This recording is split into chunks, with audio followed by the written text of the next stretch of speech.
I walked into school the next morning to see that all the students were whispering about me. That's the girl who scared Chloe so much. She rejected her Akuma. I can't believe someone like that is in the school. She's so scary. She made Chloe cry as well. No one ever managed to make Chloe cry. I hummed as the mindless gossip flowed around me. I was never into mindless rumors, but if this helped me remain ostracized, then I'm fine with it. After yesterday events, this got me thinking if I could use what I did on Chloe on other future Akumas, it would give me an upper hand against Gabriel dumbass when he goes after me. I entered my class to see all my classmates staring at me. What? I said. Everyone looked away, suddenly interested in something else, and I made it to my desk in the back without any more interruption. I pulled out Rebecca and continued reading. Mademoiselle Rossi? Looking up, I saw Madame Mendeleev's scruffy aubergine hair poking through the doorway. The science teacher looked at me with mistrust and apprehension. Yes, madam, I answered politely. Principal Damocles would like to see you, Madame Mendeleev said. She stood there, waiting. Immediately, the room burst into whispers around me. I ignored it all as I packed my bag, pondering. What does that clumsy old fool want with me? Madame Mendeleev led me through the hallways toward the principal's office. On the way there, students and teachers paled upon seeing me and hastily moved out of my path. I fought back my delight, managing to mask my smile. But inside Damocles' office, my good mood evaporated. Principal Damocles was sitting behind his grand desk and one of the chairs before it was occupied. Chloe, sniffing and blowing her nose into a handkerchief, glared at me resentfully as the office door closed behind me. Her father, at her shoulder, seemed equally ire. This fucking bitch. Sabrina and her father were standing in a corner like a pair of guard dogs, hovering over the bourgeoises, wearing similar huffy and self-righteous expressions. I rolled my eyes as I took a seat. Yes, sir, I said sweetly. My anger was boiling, but I managed to keep it under control. You wanted to see me? Mademoiselle Rossi, Principal Damocles said, his fingers steepled toward me. Some concerning stories have come to my attention. Is it true that you attacked Chloe and Sabrina outside the school? So, we're doing this? This daddy's girl wasn't getting her way this time. Principal Damocles, I said. I never attacked Chloe or Sabrina. I don't understand why I'm here. That's a lie, Chloe shrieked, jumping in. This girl bullied me. She hit me and pushed me to the floor and made me cry. She fell into her father's arm, uncontrollably sobbing while he comfortingly rubbed at her back. She threw ice cream at me, Sabrina said, pointing her finger at me. 1, 2, 3, I counted in my head. Do you have proof? I asked. Proof? Chloe spluttered. Proof? We don't need proof. Principal Damocles, I demand you expel this girl right now. She hurt me. She devastated me. Every second of being around her is torture to me. I want her gone. Is this how Françoise Dupont treats bullied victims? Mayor Bourgeois scolded. Look at the state of my little princess. Dennis, I'm disappointed in you. I want to know how you could even admit a student like this in the first place. Oh no, you fucking don't. Principal Damocles, I asked, drawing his attention back to me. I could see his brain working behind his eyes, trying to find the most peaceful and beneficial solution, and unfortunately, the solution he's arriving at was not going to be favorable to me. I needed to strike, make my move now. Turn the tides against me before this poor excuse of a weak-willed educator crumpled to corrupted pressure once again. Who runs this school? Damocles looked confused. Me. His confusion grew as I shook my head. No, I said with forcible patience. The local minister of education does. You are just someone they hired to run the school in their stead. Well, that may be true, Damocles began. I cut in. So, the mayor has no control over you, I concluded for him. The minister does. The minister is the one with the power to remove and hire members of staff. And wouldn't it be shameful for the minister if the media catches wind of the fact that one of their subordinates is taking bribes from the mayor of Paris, allowing the abuse and mistreatment of students for the capricious whims of one girl? Damocles blinked. He stuttered. Well, Hey, you're going to listen to her, are you? Chloe yelled, cheeks flushed with anger. Don't listen to the garbage she's feeding you. Do you want to keep your job or not? Chloe's words helped settle some internal dilemma Damocles was having. A clearness came over his eyes, and he turned to Chloe with furrowed eyebrows. But Mademoiselle Rossi has a point, he said gently. She's right. He looked up at Mayor Bourgeois. Your father has no control over whether or not I keep my position.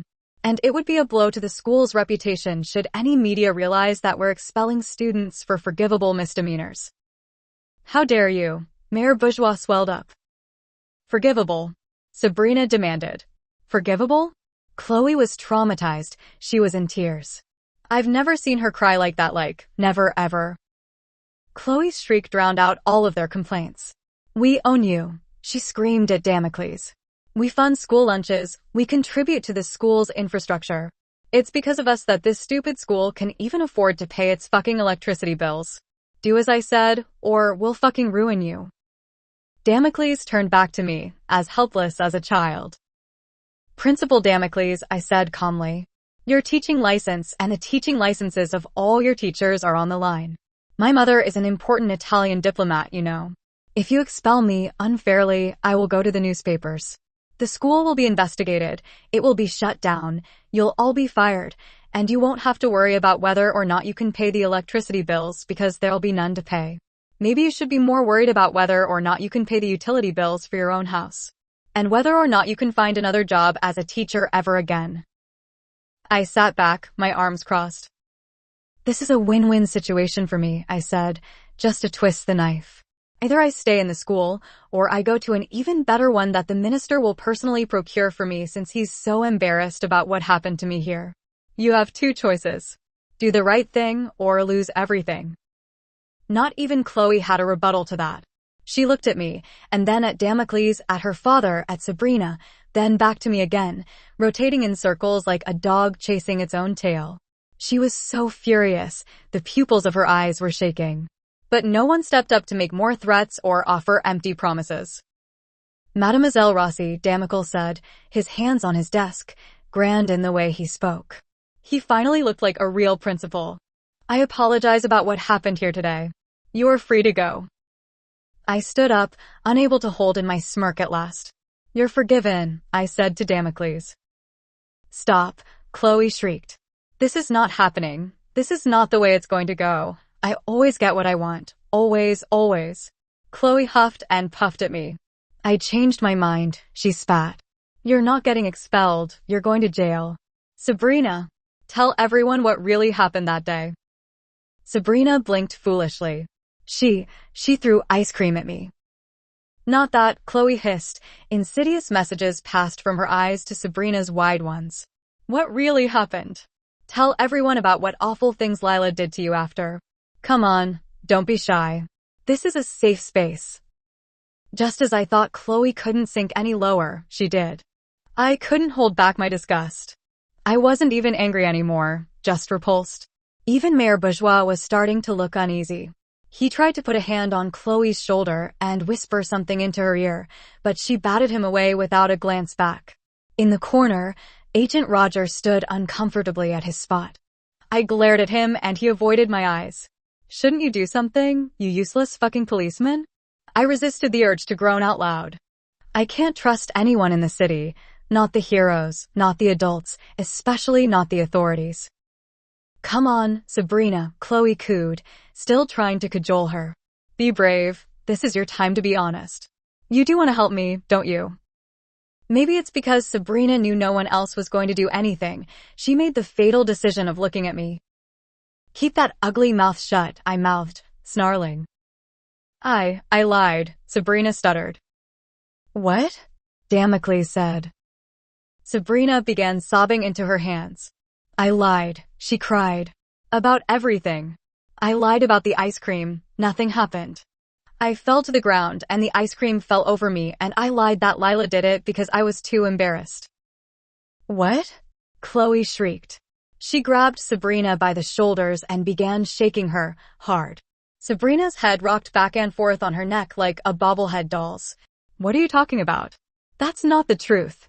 Tell the truth, you stupid bitch. tell the truth. I'll see myself out, I said, opening the door as all three adults leaped for the two girls. Chloe's nails were digging into Sabrina's shirt so hard, she left gnarly twists in the fabric. As I left, Sabrina was starting to struggle to breath. As I walked back to the classroom, I laughed to myself. What the hell was that? That was more of a circus act than a session of intimidation.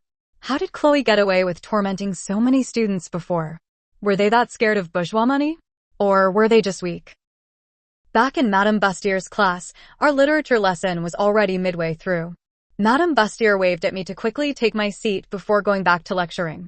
My classmates casted me curious looks as I climbed the stairs, but returned to their notebooks soon after. 10 minutes later, the door slammed open again. You are ridiculous. Chloe was still shrieking. Utterly ridiculous. Sabrina had obviously been crying. Her eyes are red, her bow tie was askew, her sweater vest had been stretched out. Chloe, Madame Bastier scolded. It's all right to be late, but don't disturb class learning. Stay away from me from now on, Chloe commanded, completely ignoring Bastier. You hear me? We're no longer BFFs anymore. You're dead to me. Don't ever talk to me again, you pathetic loser. Don't ever expect me to do anything for you ever again. You burned all our bridges. Chloe stepped up to Sabrina's ear and hissed loud enough for everyone to hear. This is all your fault. Piece of advice. Next time when someone tells you to do something, you shut your mouth and fucking do it. Bastier was aghast. She demanded Chloe to tell her what was going on. She tried to call Sabrina to her, but Sabrina just climbed up the center stairs, backpack hugged to her chest, head down, without a word. When she saw me at the last row, she flinched and went to sit next to Ivan instead. Chloe flopped down in her seat and crossed her legs on her desk, lazily inspecting her fingernails. After a few more minutes of Bastier futilely trying to get either Chloe or Sabrina to talk, she gave up and went back to lecturing. When the lunch bell finally rang, I was, once again, the first to have my bag packed, the first to stand and leave. Chloe stuck out her foot as I neared her on the staircase, and, nonchalantly, without looking down, I stepped on her foot as I passed, listening to her little cry of pain behind me. I headed towards the library again. I found that it was the quietest place in the school and where I was least likely to get disturbed. I could spend my lunch peacefully there. But as I was climbing down the stairs, I heard footsteps rattling on the metal behind me. Lila, wait, a mousy voice cried. Marinette panted as she managed to climb down to my level. Hi, she said, out of breath. I was, wondering if you want to have lunch with us? I gave her a blank look. Who are you? I asked. Marinette looked taken back and hurt. I'm Marinette de Paincham, she said. Your classmate. We're both in Madame Bastier's homeroom. Really? I said.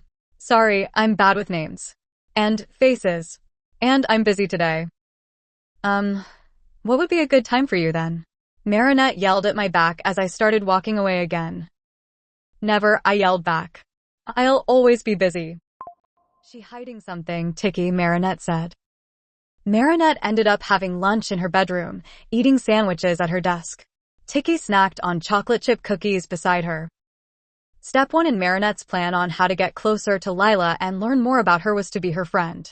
After all, that will give them plenty of time together and reason for Marinette to ask personal questions. She still doesn't fully believe that Lila could be a bad person. To Marinette, Lila was a little spiky around the edges, but she seemed normal and her ability to force akumas out of victims would be indispensable in battles. But Master Fu had his suspicions and Master Fu hadn't steered Marinette wrong so far. Marinette will have to be cautious with her new, mysterious classmate. Tiki was much less convinced. Master Fu is right to be cautious, but he's still an inexperienced miraculous guardian, Tiki said. And I don't think he's connecting as well with people as he should. Lila could just be an oddball. It's dangerous to assume that she'll be trouble. Marinette thought about this, but shook her head. She's not a bad person, Marinette agreed. But she's definitely up to something. Yesterday's events prove that. I must remain vigilant around her. Marinette suddenly brightened as an idea popped into her head. She picked up her phone and started texting in the girls' group chat. Adrian spent the entirety of lunchtime looking for Lila, carefully combing through every inch of the school, all the secret hidey holes that are unknown to the teachers and an open secret among the students. He searched the library, the rooftop, the boiler room. Nothing. By the time Adrian realized the bell rang for class to restart, he was already late. He arrived to his lesson 5 minutes later than everyone else to see that Lila was already in her seat in the back, taking notes. Adrian apologized to Madame Bustier, sliding in next to Nino. The afternoon segment concluded without any remarkability. Adrian periodically turned back to gander Lila every once in a while and realized at 10 to 5 that her bag was already packed and she was already preparing to disappear out of the door again. Not this time, Adrian thought, sliding all his books into his satchel immediately. Nino gave him a disapproving look, but he ignored it. The final bell sounded and Adrian immediately leapt to his feet at the same time Lila does, but Marinette beat both of them to the punch. "Lila," she exclaimed, crowding Lila's desk with her friends. Surrounded by a wall 6-person strong, all of Lila, escape routes were completely cut off. "Listen, we have this great idea. We're having a sleepover over at Marinette's house this weekend." Rose squealed. "Have you heard of Marinette's sleepovers?" Alia boasted. "They're famous. Everyone in the school wishes they could attend. We always have a blast, partying into the night, getting to eat as much pastries as we want, but it's a privilege exclusively reserved for the girls of this class. You have to come. Think of it as an initiation rite." "The girls of this class?" Lila drawled, looking over to the desk opposite her and the desk at the front row. "Are Chloe and Sabrina going to be there?" "Well, they've never wanted to come," Rose blustered. "They're not invited," Alex said flatly. "We don't invite bullies." "There's going to be special milfuillis that Marinette's parents will make for us this time," Rose continued excitedly. "We're going to spend the whole night staying up, watching movies." Rose's voice got secretively, and she raised an eyebrow in a salacious way. "Talking about boys." "It will be fun," Jalika said quietly, her mumble nearly washed out. "There's also a school play next week," Mylene said, holding up a red leather-bound book with Alice in Wonderland written across the face. "I got the role of the Queen of Hearts. All the girls are gonna pitch in and help me practice my lines and build the set. You could, too. And if you get tired of all this art and crafts," Alex offered, "I could teach you how to skateboard. If you don't know already." Adrian could see that Lila was uncomfortable. She had a huge fake smile plastered across her face, and she clearly wasn't paying attention to anything the girls were saying. She just wanted to leave. But every time she moved toward an opening, the girls squished together like penguins, forcing her to remain in the center of the huddle. "Madame Bustier?" Marinette called down to the teacher at her desk. "What do you think?" Madame Bustier looked up from packing her bag with a beam. "I think it's a wonderful idea," she said. "What a way to make Lila feel welcomed, girls. Come to think of it, no one has shown Lila around the school yet. She's new to Paris, too. One of you girls should take her around the city, show her all the spots." "You're all so sweet," Lila said with a pained smile. "But I'm afraid that I just don't have the time. I'm busy this weekend, so I can't really attend the sleepover or help out with the play. Sorry, Marinette." "Sorry, Mylene." "What are you busy with, Lila?" Marinette asked, persisting. "Unpacking? Schoolwork? We could help you." "Just some personal stuff." "We can help you take your mind off it," Alia offered. "It's not something you could really help with. You can't stay inside your own head for too long," Rose said. "It's much better to talk to other people than to talk to yourself." "I really need to go," Lila said, trying to edge away, but Mylene walled her off, stubbornly. "Help me practice my lines," she suggested. "I find that it's better to step into someone else's shoes for a while when you're confused. That way, when you go back to yourself, you feel refreshed." "Get moving," Alex said. "Channel your frustrations through your body." "I could give you a makeover," Jalika mumbled.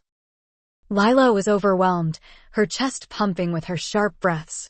She turned this way and that, but no matter which direction she went, a new face popped up with a new suggestion. Adrian slung his satchel over his shoulder and stood up, walking up the side stairs to the chatty group. Sorry, girls, he said, faux apologetically, one hand on Lila's shoulder. But I'm afraid I need to steal Lila for this afternoon. We made plans to help her revise for the term. Oh! Marinette's cheeks went pink. You already had plans. You should have said something. Lila couldn't hold back her snark. Well, you didn't give me a chance to, did you? But, wait, Alia said, face brightening with a new idea. Why don't we all revise together? Make a study group out of it. Adrian and Lila ran out of the school together, managing to ditch the girl squad at a corner. Parked on the curb, engine running, obediently waiting, was the egg-rusty family car. Adrian nudged Lila and both of them ducked to avoid being spotted by the car. They managed to make their way to the movie theater without being spotted, both of them catching their breath at the entrance. Thanks for the save, Lila panted. No problem, Adrian replied, patting his forehead with his sleeve. He straightened up and looked around. The theater was relatively deserted for a weekday afternoon, golden light streaming through the windows and coloring the dull scarlet carpet. Lila startled as Adrian suddenly walked toward the ticket booth. 2 student passes, please, he said to the attendant. When Adrian turned back to Lila, she was still standing there, albeit with a raised eyebrow. I'm surprised you haven't run away yet, he joked, handing her a gray security-tinted stub. Actions speak louder than words, Blondie, Lila said. You saved my ass, I can tolerate you for an afternoon. Besides, I have nothing else to do. She inspected the ticket. What are we watching? Adrian pointed at a colorful animated poster on their way to their theater hall. The new Ladybug and Chat Noir movie, he said. I heard it got really good reviews. They took their seats in the dark hall, plopping down on their seats, watching advertisements run through the big screen. So, Adrian said, how are you liking Paris so far, Lila? Lila looked over at him and thought about it for a moment. Well, apart from nearly getting killed by a brat with a god complex and almost getting expelled on my second day, it's been a pretty crap experience.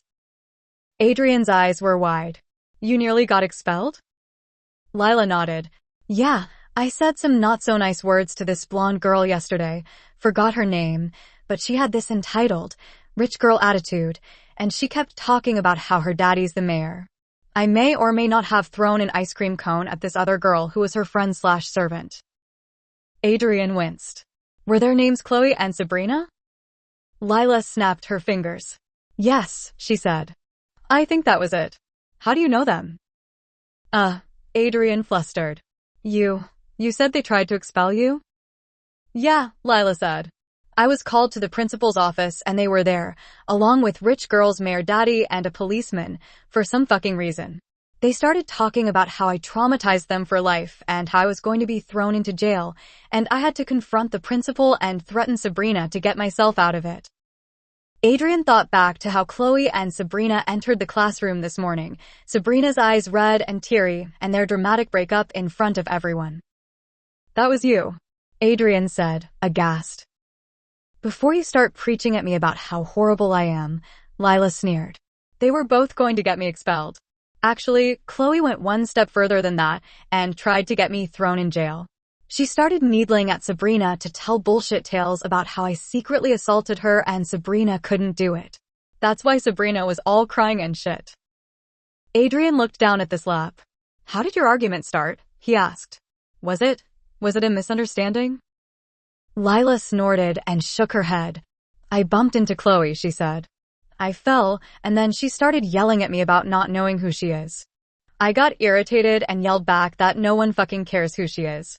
And then Sabrina came up, all nicey-nicey, and I got annoyed and threw the ice cream at her. Lila, Adrian said. I know, Lila said, exasperated. I shouldn't have done that, but I was mad. She sighed. I'm not going to apologize to either of them. That's definitely going to give them the wrong idea. Lila looked ahead. Listen, Adrian, she said, and Adrian blinked, doing the same. You're a sweet guy and all, but you can't force people to be something that's not them. Adrian turned back to Lila, offended. That's not my intention, he said. Adrian always believed that his actions would make Lila more approachable, that she would want to make at least one friend in the class. Adrian was worried about Lila. He just wanted her to feel safe with them. I'm not trying to make you into something else. I just want you to be happy here. Lila turned back to Adrian with an unreadable expression. Adrian can't explain it, but he knew that Lila knew he was only trying to be helpful. However, without words, she was also silently telling him back that he needed to give her space, let her do it on her own. Reluctantly but understanding, Adrian nodded. I'll let you make friends on your own terms, Lila, he said. Lila smiled her smile. That smile, which looked so familiar. Oh, the movie is starting, Lila said. She faced the front once again, forcing Adrian to do the same. It took hours for Marinette where Adrian and Lila, and it happened by complete chance. She was prowling the street when she caught a glimpse of mahogany and gold at the periphery of her vision. She quickly ducked behind a street sign just in time to see Adrian and Lila walking out of the movie theater together, talking. Marinette gasped, jealousy consuming her instantaneously, fiery strands of envy running through her body. Her heart constricted, as if a vice had clamped around it, and her breath came out in short swallows and puffs. She edged closer, until she could hear what they were saying. So, thanks for saving me again, Adrian, Lila said. But, seriously, leave me alone. Adrian laughed. Of course, he said. Sorry, but that was just a fluke. I got lucky. Lucky that your friends are crazy and you knew how to deal with them, or lucky that you were able to spend some time with me? Adrian rubbed the back of his head, looking away. Lucky that we were able to spend some time together, and I'll love to do that again, with your permission, of course. Adrian added quickly. You keep to yourself a lot, and I always thought that I could get to know you and encourage you to open up more, and, you know. He looked back up at Lila, sheepish. Lila rolled her eyes before wrapping her arms around Adrian. Marinette's mouth dropped open as Lila placed a chaste kiss on Adrian's forehead.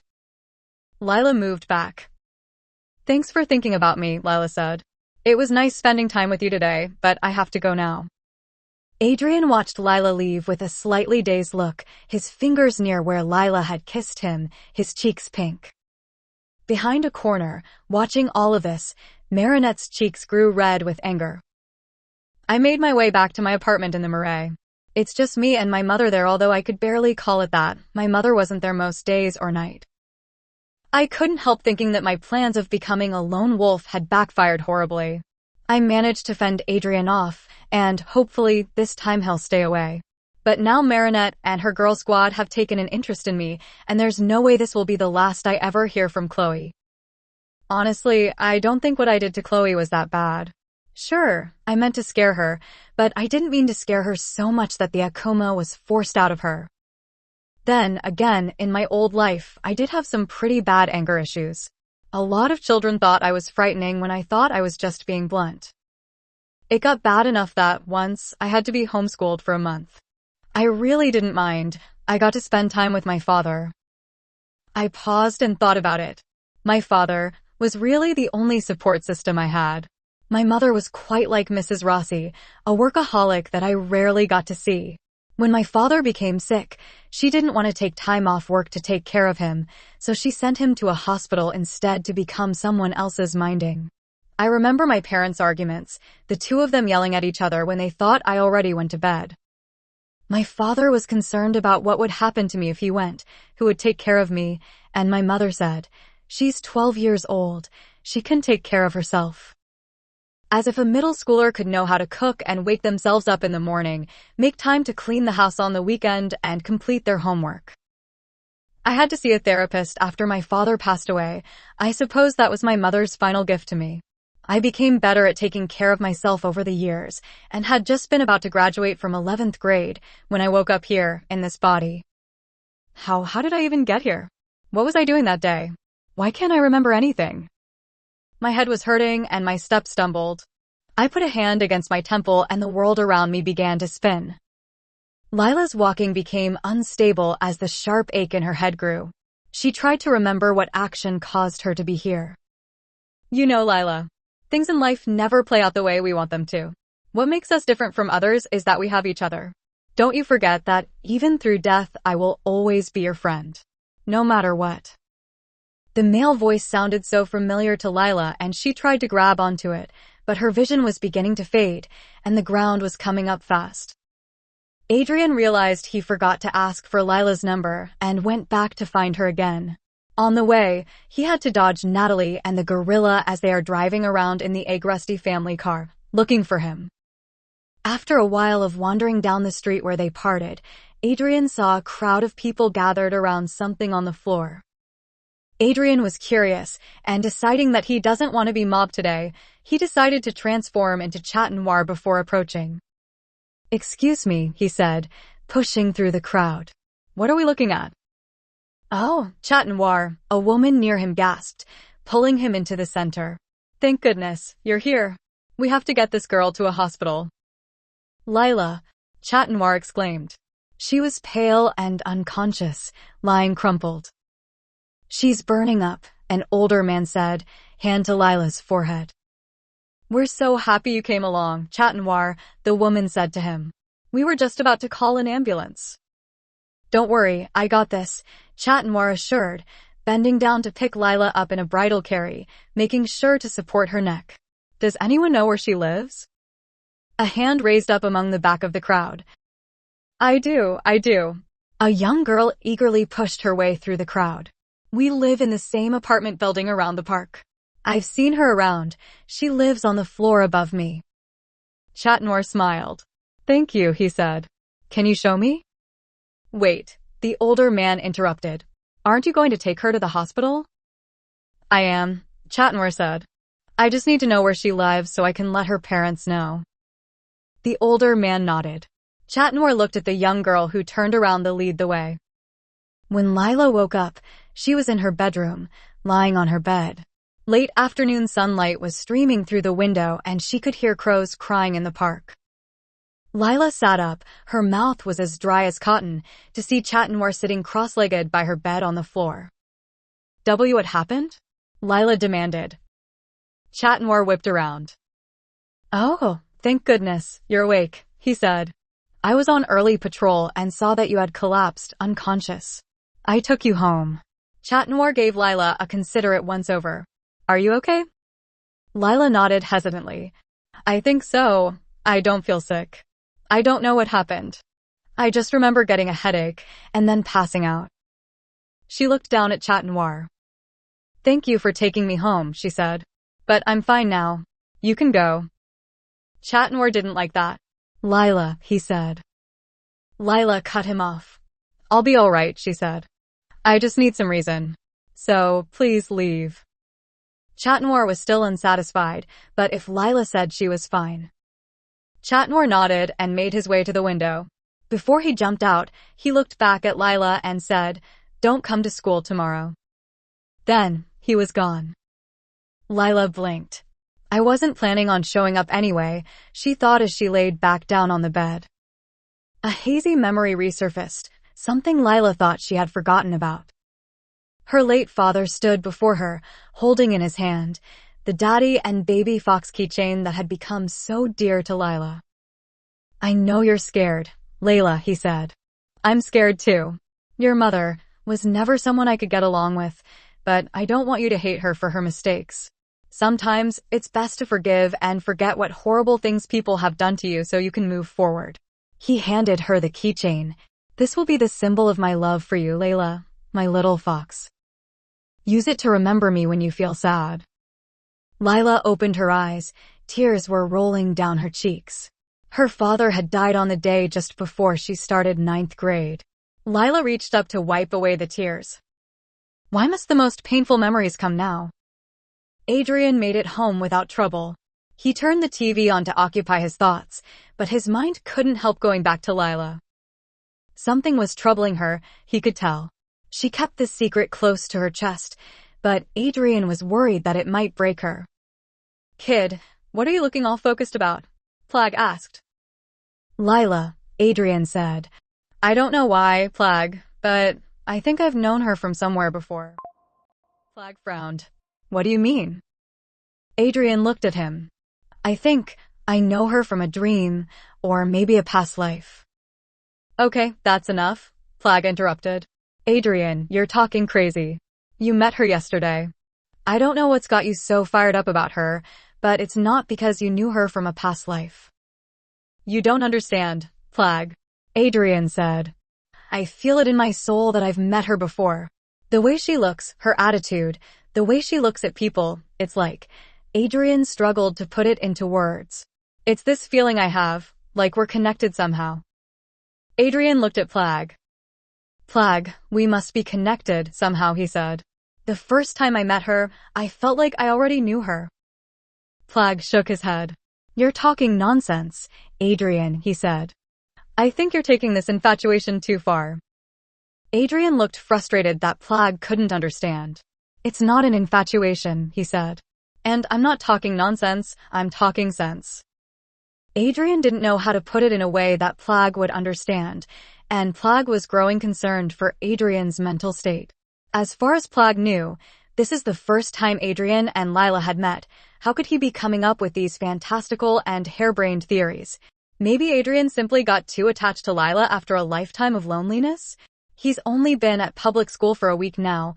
Maybe he'll get over this once he got to know some of his other classmates. But what if Adrian doesn't?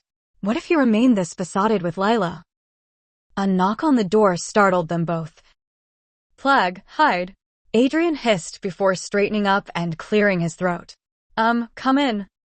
Flag disappeared behind a shelf just as Gabriel came in. Adrian, Gabriel said, frowning. Who was that girl you were with today? Adrian blinked. What girl? He asked. Gabriel walked into the room and sat down on Adrian's bed. I meant to ask you yesterday, he said. But I got caught up in work. Didn't someone new show up at your school? Yeah, Lila did, he said. She's a transfer student. Why? Natalie told me she saw you running out of school holding the hand of a girl she had never seen before. Oh, Adrian said, rubbing the back of his neck. He wondered why his father would be asking questions about Lila. Was it not good for Adrian to be seen with another girl in public? Was Gabriel warning Adrian about the terms of his contract? Instead, Gabriel said something that surprised Adrian. She seemed like a lovely young lady, he said. Are you two of you friends? I'm hoping that we could be friends, Adrian replied. Then why don't you invite her over for dinner? Gabriel suggested. She has a very good height and features too. Maybe she would be interested in modeling alongside you. Adrian winced. He can't imagine reclusive and moody Lila happy to pose for pictures that'll appear before millions. Then again, Lila had a good fashion sense. Maybe she'll like the working part of modeling, even if she'll despise the interactions. Most girls are interested in clothes, aren't they? Adrian leapt up in joy. I'll let her know, father, he said. I'm sure she'll be ecstatic about it. Good, Gabriel said. Let me know what she thinks immediately. Sir, Natalie cautioned after Gabriel closed Adrian's bedroom door behind him and began walking along the hallway. What is your plan exactly? You don't remember what I told you yesterday, Gabriel said. I do, sir, Natalie replied stoically. But I have a bad feeling about this Lila girl. She's quite talented, Gabriel replied calmly. She'll be useful for my plans. She's the only person in the entire city who could manipulate akumas like that. I'm sure Ladybug and Chat Noir have their eyes on her too, and I need to make sure I get there first. I understand, Natalie said urgently. But I still believe. Gabriel held up a hand. I know what I'm doing, Natalie, he said. Don't question me. With that, Gabriel walked into his office, closing the door behind him. I'm telling you, Alia, Marinette said furiously. All the girls are gathered in Marinette's bedroom for Gouter, sharing an enormous tray of blueberry muffins, jam scones, and vanilla tea between them. She kissed him. On the forehead? Alia said, and Marinette nodded. Alia sighed. Marinette, she said. Maybe they're just friends. I saw it with my own eyes, Alia. Marinette said. She's after him, I know it. Why don't we ask Lila about it? Rose asked.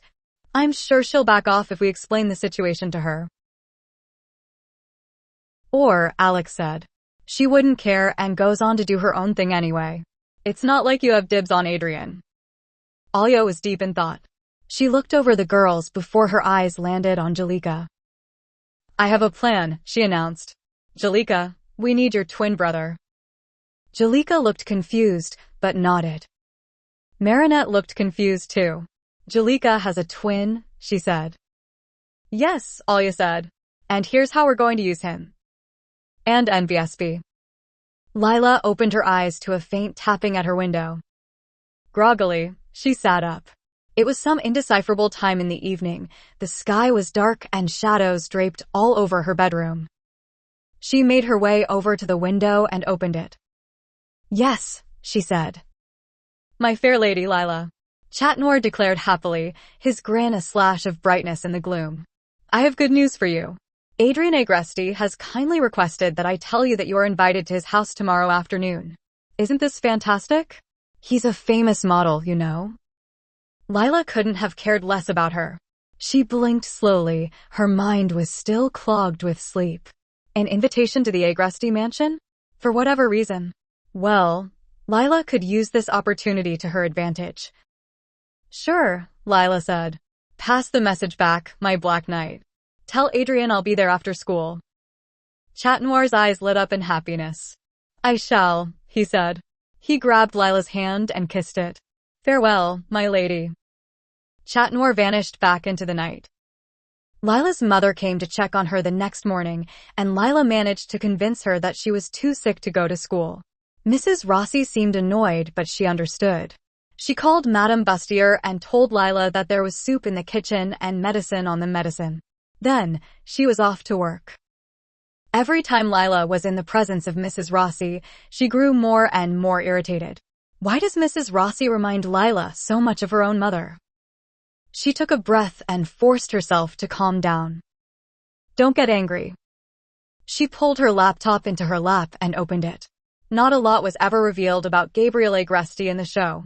Lila wondered what the in-universe people and media thought of him. Adrien was in a good mood, one so strong, everyone noticed. Why are you so happy, dude? Nino asked. You're practically projecting sunshine. I got good news, Adrien said. My father agreed that I could invite someone over to my place today. Really? Alia asked, hearing the conversation. Who? She looked over at Marinette, who was listening intently. Lila, Adrien said simply, and Marinette's jaw dropped open. Lila, Nino said dubiously. Of all people? And she agreed. I want to be her friend, Adrien said. I think this will provide the perfect setting. But I don't get it, Alia said. Why did your father allow Lila to come over but not Nino or myself or Marinette? Adrien shrugged. I don't know either, he said. He asked for Lila to come. He asked. Marinette cried. Yeah, Adrien said. I think my father wants Lila to be a model for the brand. He said she had really good features. And height. He noticed her because we were going out of the school together yesterday. Oh, yeah, Alia said, remembering yesterday's events. Where did the two of you go anyway? Do you think Lila might still be up for a sleepover? Adrien groaned.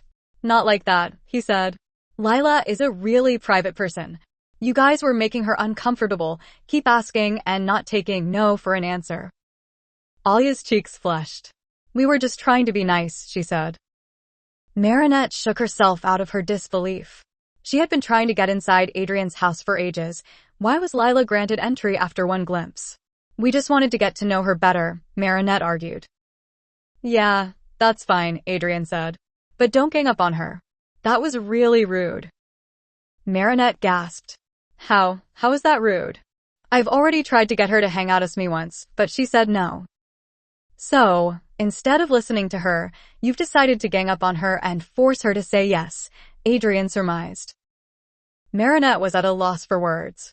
Why, you're making it sound like a bad thing, she said. She has no friends. We were trying to tell her that she was one of us now. Then why don't you let her approach you? Adrien asked.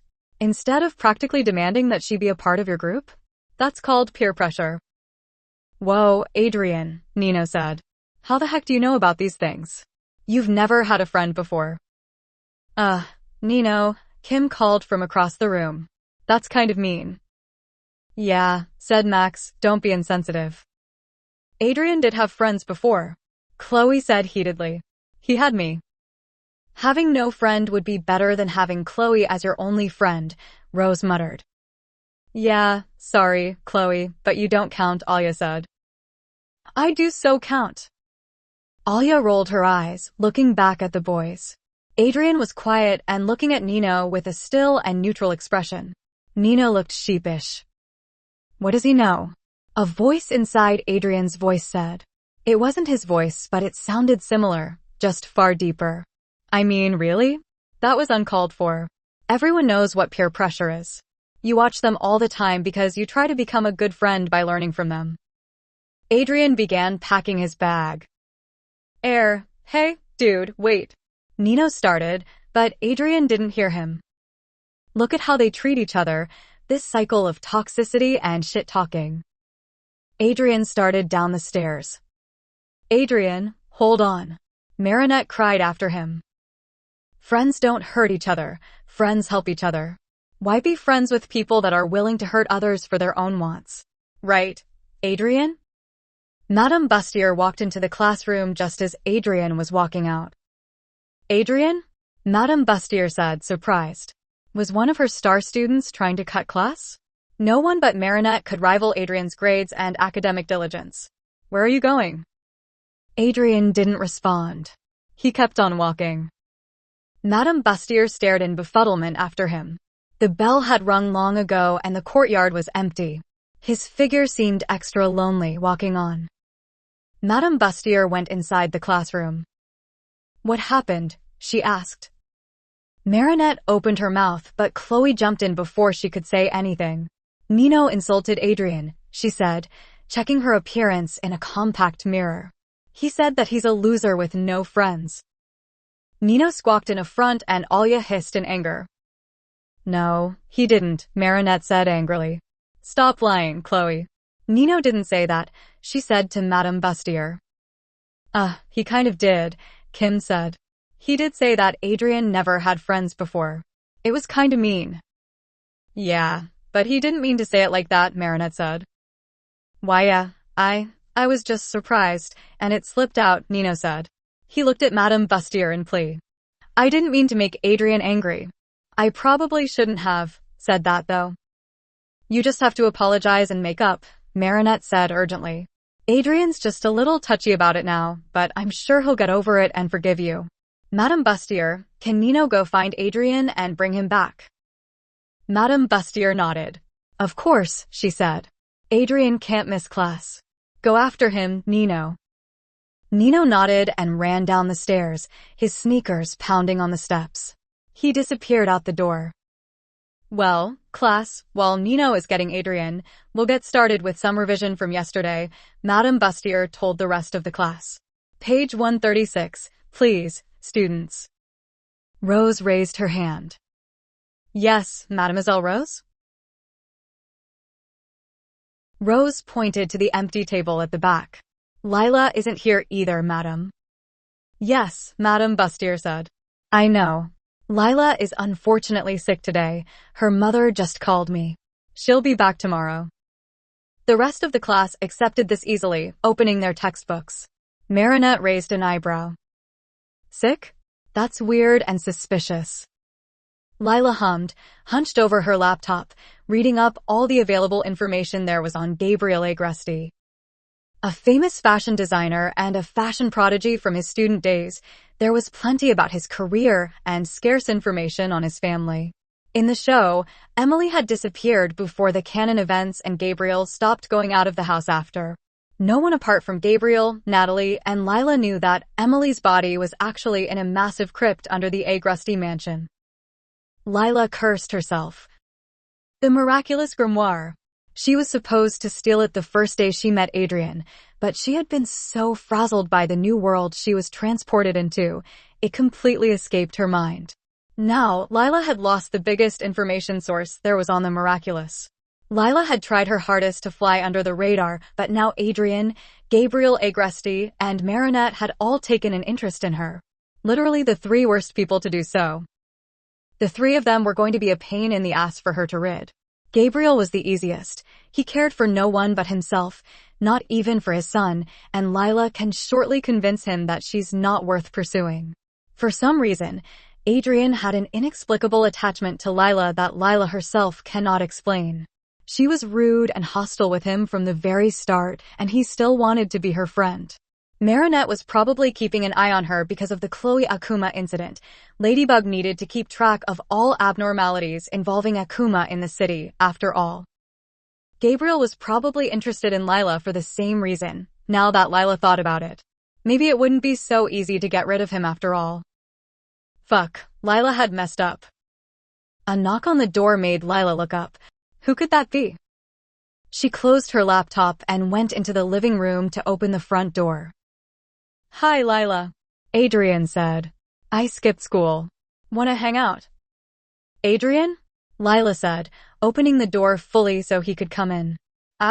Well, that's new. How did you know where I live? Oh, someone on the street told me they saw you entering this apartment building, Adrian said. Sorry. Lila nodded. Chat Noir. The answer was Chat Noir, but Lila had to pretend she doesn't know Adrian's secret identity to ward off suspicion. Well, what happened? Lila asked as they went further into the apartment. You look upset. What could cause you to skip school? Adrian was silent for a moment. Nino said something I didn't like, he finally said. Which was? He said that I never had any friends before. Lila blinked. Well, that wasn't entirely true. Adrian had Felix and Chloe before he came to Francoise Dupont. What prompted him to say that? I was telling them about my father, Adrian explained. I was talking to him and Alia and Marinette as well.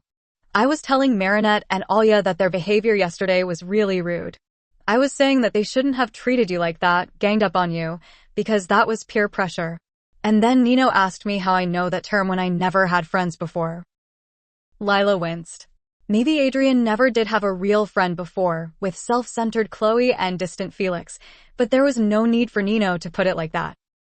She sighed. Come on, she said, and led them to her bedroom. Adrian looked confused as Lila pulled her laptop off her bed and cleared the space. She sat on the duvet and patted for Adrian to sit down beside her. Take your shoes and overshirt off, she said. And relax. Adrian blinked but followed the order. When he looked up again, he saw that Lila had laid down. He lied down beside her. Hand me my phone, please. Adrian managed to find Lila's phone on the floor beside the bed. He handed it to her and she unlocked it, scrolling through someone. Then, she fished a pair of earphones out and stuffed one bud in her ear. She offered the other one to Adrian. He tucked it in and Lila hit play. Calming music began to play.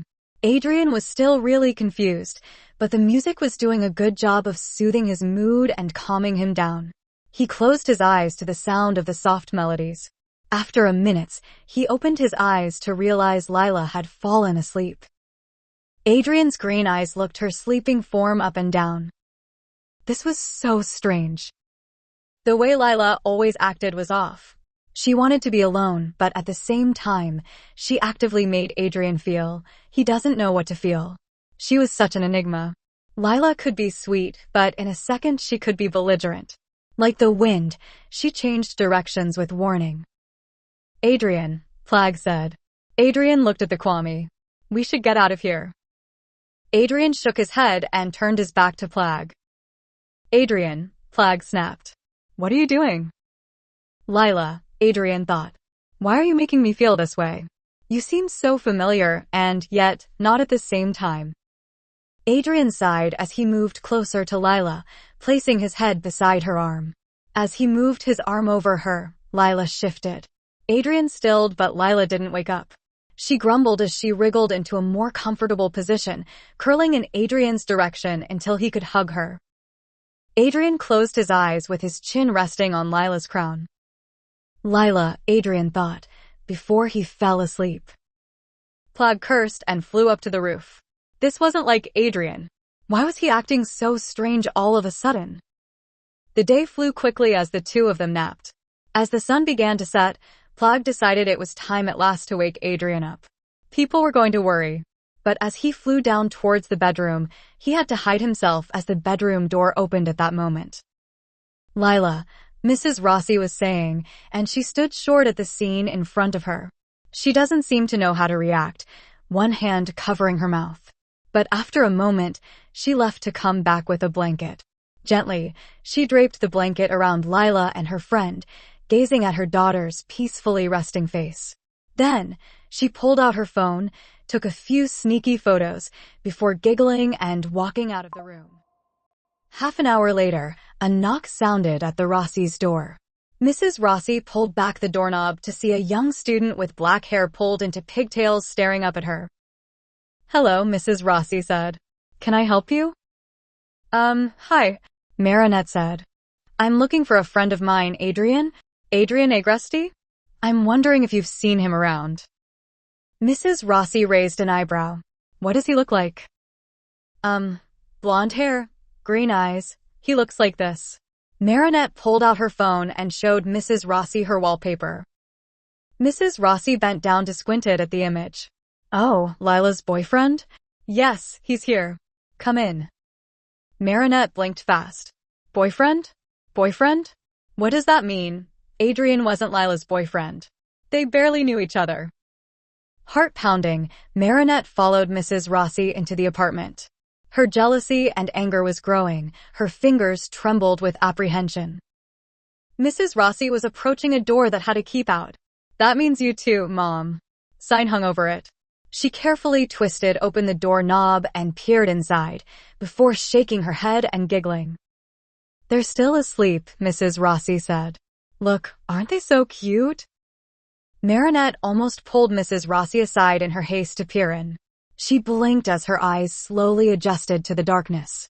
There, wrapped up on Lila's bed, were Adrian and Lila, sleeping together. Her head buried in his chest, his arms around her shoulders.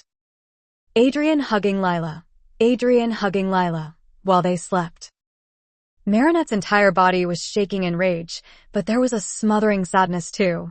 She should have known that Lila would be after Adrian. Who wouldn't be? Mrs. Rossi closed the door. "Adrian seems like he's having fun," she told Marinette lightly. "We should leave them for a bit. Do you need anything else?" Yeah, Marinette said. "Sorry, but I need to wake Adrian up. His parents are worried about him." Mrs. Rossi shook her head. "Can't do that, Marinette," she said. "It's late, and Lila doesn't like being woken up. I'll contact Adrian's parents for him. Do you have their number?" Marinette tried a bit more to bluster her way through, at one point, literally hopping past Mrs. Rossi and trying to reach the door behind her. However, Mrs. Rossi was getting suspicious, her wariness growing as Marinette continued to insist that she was looking for Adrian on behalf of his parents, but couldn't produce their phone numbers for another adult to call them. Mrs. Rossi ended up firmly pushing Marinette out of the door. "They'll be safe with me," she said exasperatedly to Marinette's final complaints in the hallway. "Don't worry. But thank you for your concern, Marinette. Good night." The door slammed shut before Marinette's face. Marinette stood there for what felt like hours, blinking tears out of her eyes. "Marinette?" Tiki asked worriedly as she phased through Marinette's purse. "Are you all right?" Marinette didn't answer, furiously wiping her tears off her face before pulling out her phone. She sent a text to everyone in the class. Lila was going to pay for this, Marinette swore to herself as she walked away. When Adrian woke up, it took a second for him to reorientate himself to his surroundings. Everything was dark and blurry. This wasn't his bedroom, purple walls instead white, colorful trinkets on every surface and a mess to behold. Where the hell was he? Then, he felt a warm figure snuggle into his arms and blushed to realize Lila was dozing against him. Adrian blushed scarlet red. Quickly, he managed to untangle himself from Lila's arms without waking up and slipped on his shirt and shoes. He moved to leave, then stopped. After watching Lila's sleeping form for a moment, he ripped a page out of his notebook and scribbled down his phone number at her desk. In the living room, Adrian ran into a slim, middle-aged woman. He almost screamed. "Oh, good evening, Adrian," she said cheerfully. "How are you feeling?" Take a seat. On the dinner table, there was a spread of pesto pasta, olives, salad, and crackers. I've contacted your parents, she sang as Adrian sat awkwardly before the banquet. Your school was kind enough to give me your father's details. He's sending someone to come and pick you up. Thank you, Adrian stuttered. And thank you for the food, Mrs. Rossi. It's no trouble, Mrs. Rossi said warmly. It's wonderful to finally meet Lila's boyfriend. Adrian nearly choked on a mouthful of penne. We're not. She's not. We're not dating, he managed to force out, coughing. Oh, I know you're not, Mrs. Rossi said, laughing. I didn't mean to scare you. Lila just likes to call all her male friends boyfriends. It's a cute little nickname she uses. Adrian blinked. Really? Yes, Mrs. Rossi said. Besides, if you had been Lila's boyfriend, she would have given you a promise ring. A promise ring? Adrian repeated. Mrs. Rossi wagged her finger. That's how Lila tells you it's serious business. Her phone buzzed and she glanced down at the screen. Your ride's here. I guess you better get going now. Adrian stood up, patting at his chin with a napkin. Thank you for your hospitality, Mrs. Rossi, he said. This was absolutely delicious. I hope I see you again. Mrs. Rossi's eyes twinkled. I hope so too. Adrian climbed down the steps of the Rossi's apartment to see Natalie and the gorilla waiting for him on the street. The gorilla wore his usually poker-faced expression, but there was a hard clench at the corner of Natalie's mouth. Adrian skulked up, preparing himself for a scolding. How was your day with Lila, Adrian? Natalie asked. Adrian raised his head. That was the last question he'd expected. Good, he said. We listened to music all day. Natalie nodded. From now on, your father wants you to visit Lila in your free time only. You're not to skip school like this again, do you understand? Stranger and stranger. Adrian was expecting to be verbally whipped, but Natalie was usually benign. He nodded. That doesn't make any sense. Alia exclaimed. If the room was really dark, then maybe you saw it wrong? Maybe you mistook Adrian for someone else? How could you even say that? Marinette demanded, although, internally, she was glad her best friend was trying so hard to comfort her. Convince Marinette that what she had seen wasn't reality. There's no way I'll be able to mistake any boy on this planet for Adrian. Hey, Alex said. Both Marinette and Alia turned to her. The rest of the girl squad had been sitting silently, listening to Marinette and Alia argue. Alex was the first to speak up. We don't know for sure if it's even true or not. Maybe Lila's mother assumed too. Did you hear it directly from Adrian's mouth? Marinette was going to answer, mouth dropping open, when Rose piped up. Yeah, she said. Don't give up hope, it's not over yet. Adrian's a kind boy, Mylene added. Maybe he just took pity on Lila. They're probably just friends. Just friends, Marinette said heatedly, making finger quotations, don't hug each other while sleeping. No, Jalika said quietly. But I don't think Adrian and Lila make a good pairing in the first place. Adrian seems like someone Lila would stay away from. I don't want to be that person, she took a deep breath. But I heard some rumors about Lila. She was, apparently, really mean to Adrian the first time she showed up at school. Marinette gasped. Really? She asked. How? Why? Mylene shrugged. Apparently he gave her something she dropped? And she lost it on him and told him to leave her alone. Why would she blow up over something as small as that? Marinette demanded. She should be thanking him. Who knows, Alex said. Anger issues? Alia's phone rang, startling all of them.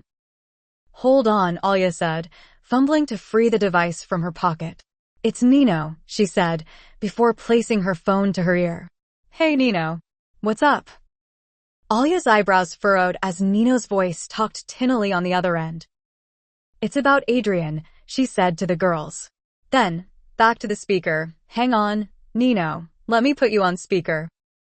Alia pressed the speaker icon and slid the phone to the center of their gathering. You're on air, Nino.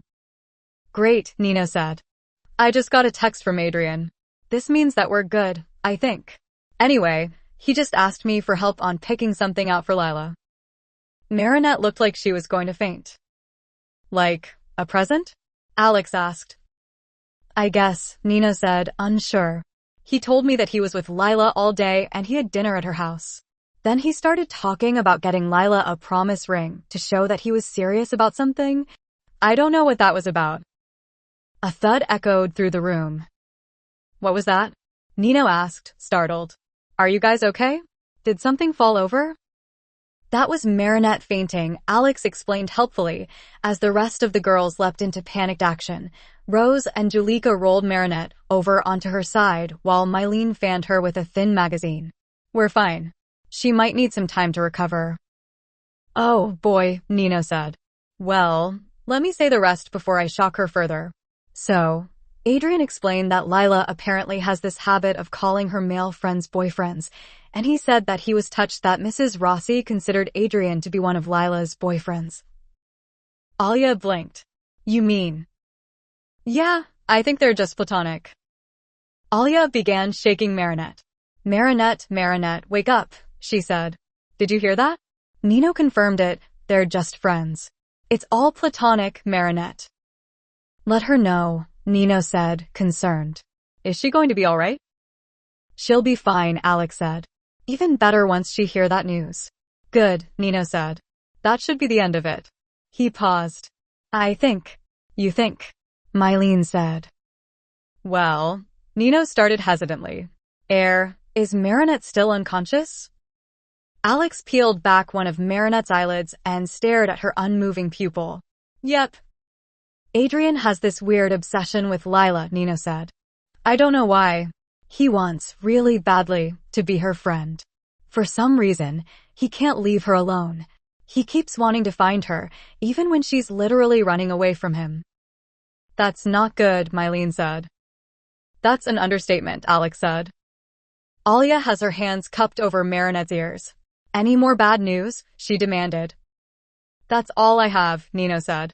Adrian wouldn't listen to me no matter how much I tell him to leave Lila alone. Alia looked up at the girls. They all stared back at her, thinking the same thought. Nino, Alia said. Tell all the boys to meet us at Julika's house tomorrow. Sure, why? Nino asked. We're going to have a talk with Adrian, Alia said. And we need Luca to suss out Lila's melody. Mom, Lila cried. Why? She leapt forward, trying to snatch her phone from her mother's hand, but Mrs. Rossi managed to step out of the way in time, cackling. But you two look so cute together, she said, brandishing the photo again. We're not dating, Lila protested. We're just classmates, and he's just a boy who doesn't know how to read the room. Mrs. Rossi hummed. So, not your boyfriend after all? She teased. No, Lila said. He just met 3 days ago. I meant your other definition of boyfriend, Layla, Mrs. Rossi said exasperatedly. Lila stopped trying to get her mother's phone and stared at her. What? Oh, Layla, don't act like that, Mrs. Rossi said. I knew you always liked hanging out with boys rather than girls since before we moved here. You used to call all your male friends boyfriends because they didn't want to be called your guy friends, and you called your girlfriends girlfriends and not gal pals or BFFs because they hated that too. Lila felt more confused than ever. I stopped calling them that when I got into middle school, didn't I? She asked. I called them that back in kindergarten because I didn't know it was a romantic term. I thought that it was something all people called their friends. Then again, I was a stupid kid. I didn't know anything. And when I made it to middle school, Father got sick and... Wait, that's all from my old life. What the hell? Lila looked at Mrs. Rossi again, and her eyes suddenly grew wide. A belated realization clocked her then. Did she just called Lila by her real name? Something was off about her mother. Something was very, very off. Lila. Mrs. Rossi looked at her daughter worriedly. Huh? Lila said, looking around. I asked, what do you think of this dress? This. Lila looked at the dress her mother was showing her. When did that appear? It's nice, Mom. Are you still sick? Mrs. Rossi asked dubiously. You look a little dazed, honey. Do you want to stay home tomorrow too? This was weird. Lila kept starting at Mrs. Rossi.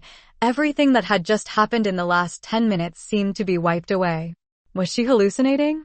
No, everything was real. Lila knew it. But, just in case. Mom, Lila asked. Can I see your phone?